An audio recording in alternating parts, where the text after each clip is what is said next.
This podcast is sponsored by ebookit.com, self-publishing solutions for the independent author and small press. Visit us today at ebookit.com.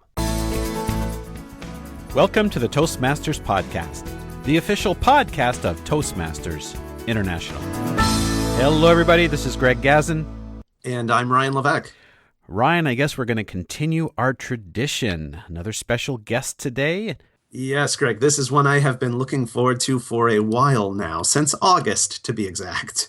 Our guest today hails from Singapore, District 80, but presently he is joining us from New Delhi, India, where it's almost midnight in that part of the world.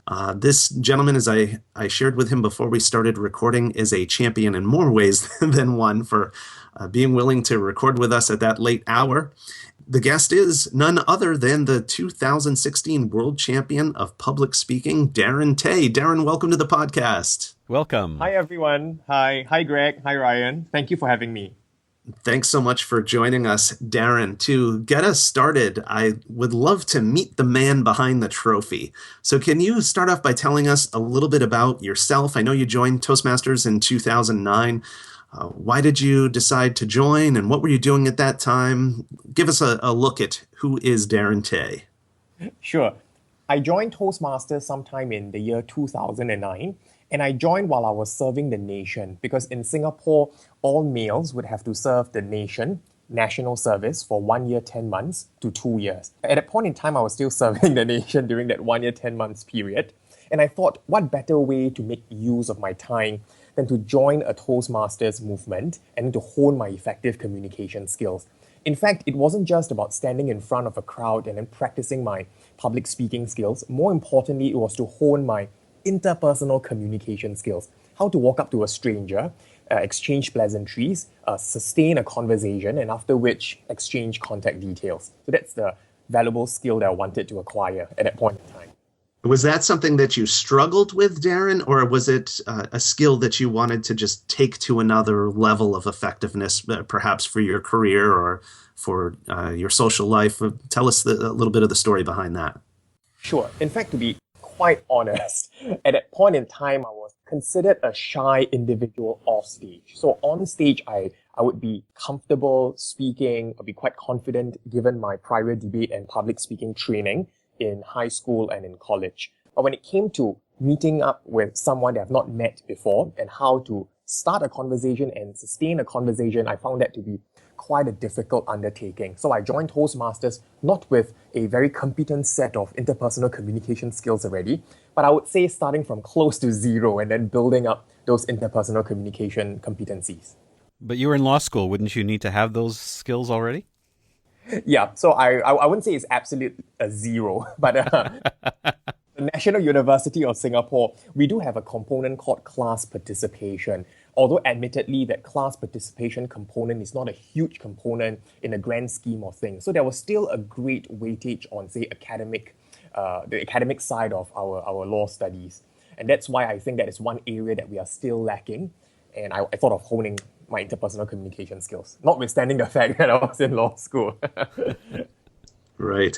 How did you end up getting involved on the competition side of the Toastmasters experience? I was encouraged by my mentor who told me that if you wish to take your public speaking experience to a next level, you might wish to consider taking part in a contest, because it's really in the contest arena where people take things a bit more seriously and they tend to practice and rehearse their speeches even more. Also to take the opportunity to learn from some of the more proficient speakers. So I thought this is a perfect opportunity. Although I must admit it was quite a daunting task for me. I've not been in the speaking circuit for quite some time since I was serving the nation. So it's at least a good 1 year plus out of action. When did you finally start your competition journey? I started my competition journey with the International Speech and Table Topics contest. I remembered that I wasn't placed at the division level. I did not get past the division level in my first try for the International Speech and Table Topics. It should be sometime in the year 2009. For the club contest, it would have to be sometime in February or March. After which I took part in the Humorous and Evaluation Speech Contest, and I've been taking part in the Toastmasters Speech Contest ever since I started, save for that 1 year when I was serving as a district officer, as area governor, as it was then called. Prior to this year, how far did you get in the international speech contest? The furthest I went, I recall it was at the division level. So this would be my first time going all the way to the semi-finals and then eventually winning at the grand finals. I noticed that you had two different speeches. Did you find it difficult to determine which one you wanted to use first? To decide which one I would like to use first, I think that was still a fairly easy decision to make because I chose the stronger speech of the two to deliver at the district, the division, and the semi-finals level. And for the grand finals, because at that point in time, it was really to get through the semi-finals and then earn a spot in the grand final. So I placed my best sort of ammunition and had crafted a solid speech and made that speech at the semi-final. So for the grand finals, I wouldn't say that it's better than semi-finals. In fact, if I were to think about it, the semi-final speech would be better than the grand finals one. How did you come up with your idea for the final speech? For the final speech, my mentor Ed Tate, a year 2000 world champion of public speaking, we were in fact discussing what are some of the themes, what are some of the stories I can share and value add to the audience members. And I was thinking really deep, based on my repertoire of personal anecdotes, personal stories. I was thinking really hard, which one touches me the most? Which one is something that I really want to share with the audience members, regardless of whether I win or lose at the end of the day? And I thought, hey, dealing with bullies, but not just an external bully per se, but also with internal bullies as well. Like the negative thoughts, the inner struggle, saying that I can never do it, I'm not good enough. So these were some of the things that I felt the audience members, they might have encountered one or two of these instances before, maybe more than just one or two. I know for me, I never really expected that. When you were talking about bullying, and I mean, bullying is a big topic everywhere. And ironically, my name is Greg, but I was at the other end. I was the one that was actually bullied when I was younger, but I never really thought of the inner bully being sometimes as powerful or even more powerful than an external bully. Yep. Because for an external bully, it's possible, arguably, to run away from, like what I did, to change to a new school. But when it came to an internal bully or an inner bully, it was extremely difficult because we can't really run away from an inner bully. But I learned over the years through mindfulness practice that the best way to deal with negative thoughts is not to try and stop the thought, because the more you try and stop or resist it, it sticks. The best way to deal with it is to simply acknowledge its presence and then very gently go back to the object of focus. So what I do is like simply saying, okay, that's anxiety. Okay, that's negativity. And then quickly, gently move back to the object of focus. Instead of identifying with it, saying, I am anxious. I'm feeling lousy right now. So I never use the I am, just simply, okay, that's lousy. And then quickly move on to my object of focus. And if you would do that consistently, having that kind of non-judgmental attitude, you'll find that for 10 minutes per day, after 1 month, you would see a significant change in your life. Wow. That sounds to me, Darren, like similar language from a meditation practice. Is there any connection there? Or? Yes. It's called mindfulness practice. In fact, mindfulness practice is gaining traction not just in Singapore, Southeast Asia, but also in America as well, where I heard in New York, in Manhattan, there are offices where they will have employees congregate and then they will meditate together. It does not require you to chant anything. You need not say certain things. All you have to do is to focus on the physical sensation of your body. Do simple techniques like noting and having a non-judgmental attitude towards these negative thoughts. Darren, why don't you share with our audience and with us, if you would, for those who haven't had the pleasure of seeing your speech, your finals speech, and Greg and I were both actually watching it through the live stream as you were competing and winning. But could you share, maybe just flesh out a little bit more of the theme of the speech? Sure. The title of the speech is Outsmart, Outlast. So essentially, I wanted to share with the audience members how to outsmart and outlast their inner bullies. I started with an external bully. So not all of the audience members would have encountered an external bully. Some are very blessed not to have encountered any bullies before. But those who have encountered, they would be able to feel and stay connected with my personal encounter with this bully by the name of Greg Umberfield, who tormented me when I was in high school, and after which, well, my way of dealing with it was to change to another school. But then slowly, when I grew older, that bully morphed from an external into an internal or an inner bully, where I could not run away from it. And the best way to deal with it, I realized, through the words of Greg himself, whom I found out to be a counselor, counseling teenagers, helping them combat bullying. What an irony, right? But managed to have him teach me some important techniques of non-engagement. It's something like mindfulness practice. And at the end of the day, I asked the audience members if they felt that I have been wearing my underwear outside my pants for too long. Because at the start of my speech, I wore the white, tidy whities, the white pair of Calvin Klein underwear. And in fact, everywhere I go to, whether it's India or Sri Lanka or Malaysia, the first thing that they'll ask me would be, Darren, where's that Calvin Klein underwear? So that is like the talk of the town right now. But it wasn't just a mere gimmick to wear an underwear outside my pants. Because 5 minutes into my speech, I asked the audience members, and that was then the aha moment when I asked the audience members, hey, how many of you felt I've been wearing my underwear outside for way too long? And they were like, oh yeah, 5 minutes, way too long.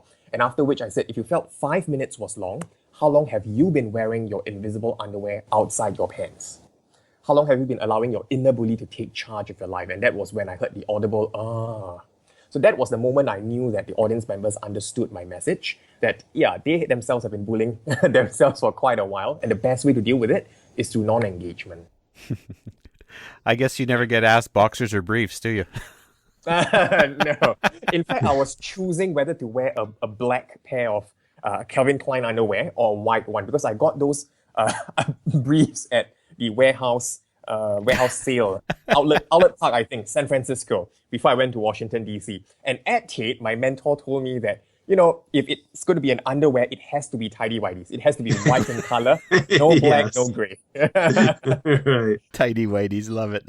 So I said, I'll follow you, Ed. I'll just wear white. And surprisingly, someone sent me a Facebook message asking me, can I purchase your Calvin Klein underwear? Admittedly, it was quite a disturbing message. So guess what? I unfriended that person. You're becoming a rock star, my friend. Yeah. Well, I had suggestions from my friends in India that I can push out my own Darren Tay underwear line, DT. That's great. Darren, the high school bully that you mentioned, Greg Umberfield, I'm curious to know, have you had a chance to speak with him or meet with him since winning the World Championship of Public Speaking? Yep. In fact, I had the chance of speaking with him, and we are going to meet up sometime early next month of November. First thing he told me was, Darren, thank you for not using my real name. Oh. So I did not use his real name. The story is true, but I did not use his real name to protect his identity. So I felt that it wouldn't be appropriate without asking him for his permission to use his real name. So I thought of using just a different name, telling the actual story of what actually happened. He was in fact very happy that I shared that story. He said that, in fact, I shared that particular video with some of my students of how Darren managed to deal with his inner bullies and so on and so forth. So he was quite grateful. That was what he mentioned. And he said that for whatever things that I've done to you in the past, it was just an immature act. And I said that, yeah, you know, those were in the past. And I'm very thankful that you taught me how to deal with my inner bullies. It's funny how things come full circle.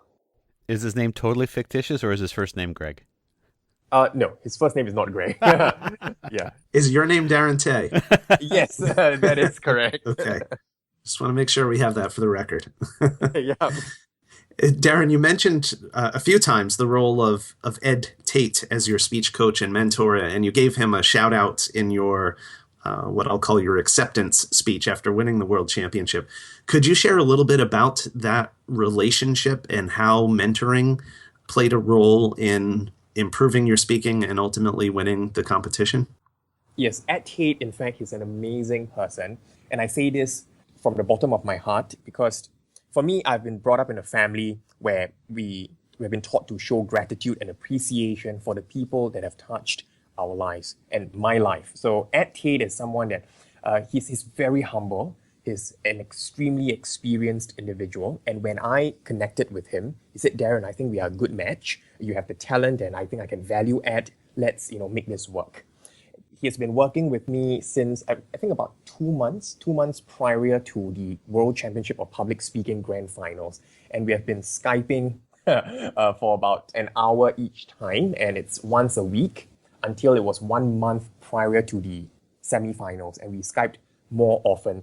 Incidentally, he was this year's keynote speaker for the Toastmasters International Convention. So I was able to meet him live, and we went through the speeches, went through a couple of speech rehearsals, in fact, for several hours in my room at the Marriott Marquis, Washington, D.C. So for Ed, I would say he's a very humble person, and he brings with him a wealth of knowledge and information. I'm very glad that I have the chance of working with such an incredible guy.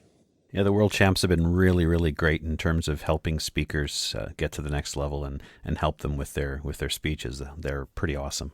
I agree. I have a couple of questions about your speech. I love the term biological insulation. Where did you find that word, or where did you find that term? For me, when I was in high school, we were thinking of euphemisms to describe otherwise very, I would say, crude way of describing someone else's physical or body type, essentially. So for instance, we say like, oh, you have been eating a lot of good food. There's one way, and the other one would be biological insulation. So I thought of the two, the audience members might feel more connected with biological insulation. That's why I went ahead with biological insulation. And I was also reminded by Ed that when I use that particular phrase, because it's not so often used, I need to say it at a slower pace. So in the grand finals, I said biological insulation. I made sure that I stretched and I paused. The audience members, they are very intelligent, so they are able to guess what it means. But perhaps I cannot rattle on and I cannot speed up. I just need to slow down and then pause for the message to sink in. Well, that's excellent. I love the term, so I'll have to talk about ridding myself of some excess biological insulation. The other thing I noticed was in both of your speeches, you're in the semifinals number 9. Your first speech was I See Red, and your second speech was Outsmart and Outlast. In both of those speeches, you did a call out to the audience looking for a response. Did you feel that was taking a little bit of a risk? And if they had not responded in the way that you had expected, what would you have done? For me, I think that it was a calculated risk.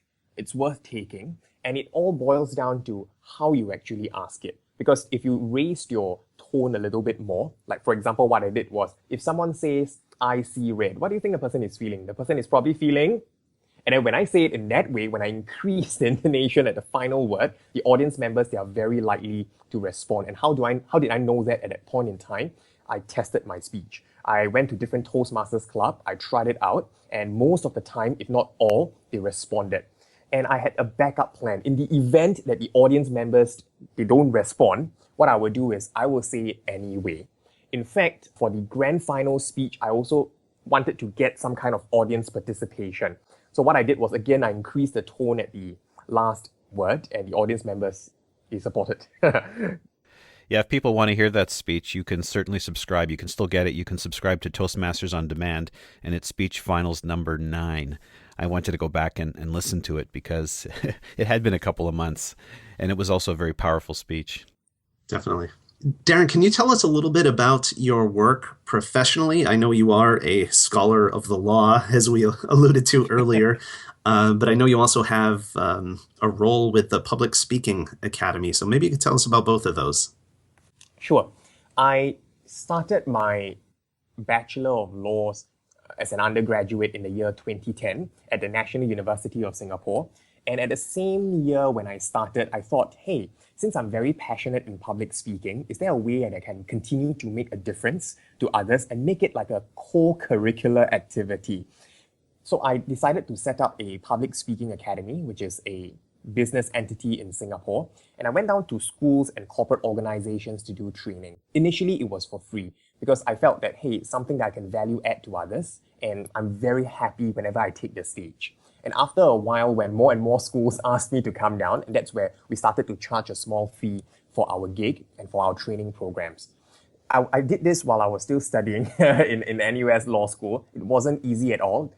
To be honest, there were times when I had to skip lectures just to attend to my business commitments, but I had a team of solid trainers to help me out as well. Plus, I had a very good team in NUS Law School to help me take notes whenever I skip lectures. They were able to support me along the way. So some people would say that I am a part-time business owner, no, I wouldn't say part-time business owner. It's because I attended Toastmasters meeting as well. So some people may call me a part-time Toastmaster, a full-time law student, and in fact, I spend a lot of time for my business, so they call me an overtime business owner and entrepreneur.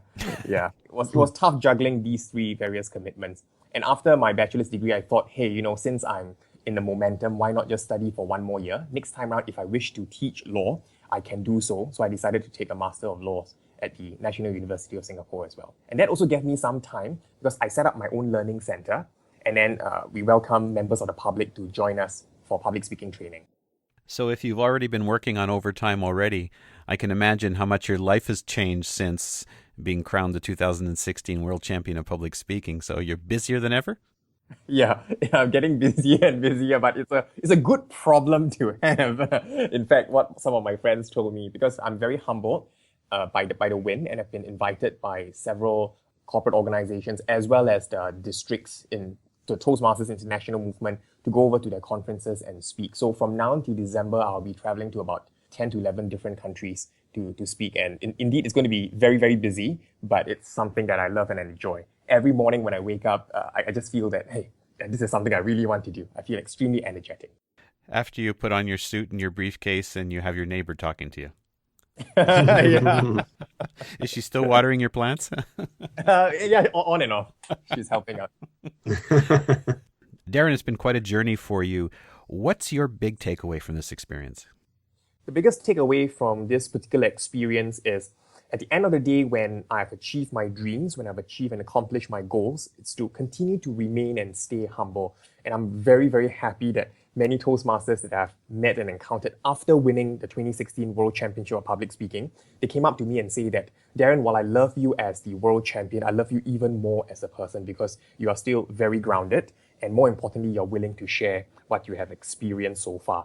And the other thing is, if you have not achieved something yet, continue to pursue your dreams and don't give up. Because had I given up 4 years ago, saying that I would not win the international speech contest, I would not be where I am today. I'm sure people are wondering, what's your secret? Yeah, I would say that there are many different tips and strategies to prepare as well as to craft solid content before adding the different layers of nonverbal communication cues. But two key takeaways. The first one would be when it comes to rehearsing your speech, be very sure to test it out before a live audience. And then when you do so, rehearse sufficiently. In your rehearsals, don't just rely on one project evaluator, but try and print out evaluation forms and distribute it to every single member so that they can give you feedback. Though that said, when you have you have a collection of feedback forms, you have to then make the judgment call which one to take, which one not to take. If you can invest in a mentor, feel free to do so. Your mentor would be able to assist you along the way. The second tip would be when it comes to crafting solid content, it is true.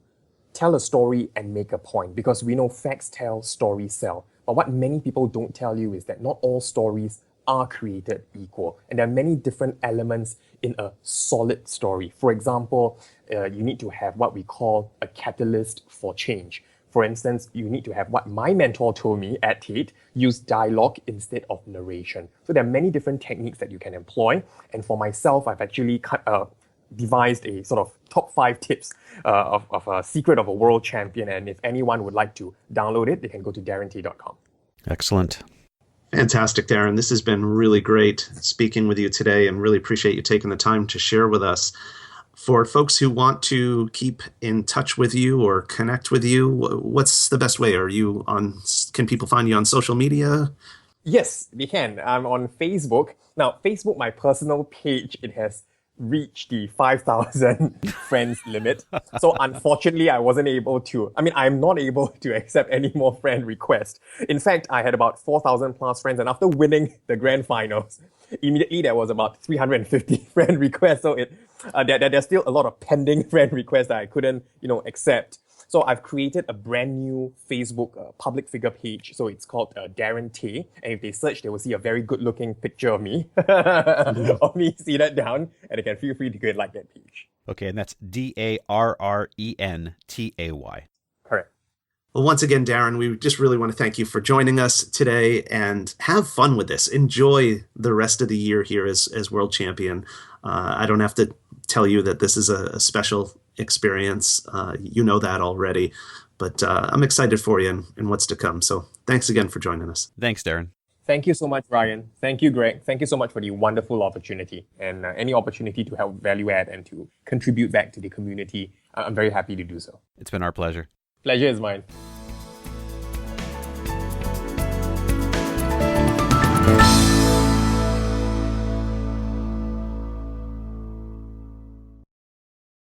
Isn't it about time you published that book you've been thinking about? We can help with that. At ebookit.com, we've been providing authors and small presses with ebook publishing services since 2010. Visit us today at ebookit.com and let us know how we can help you.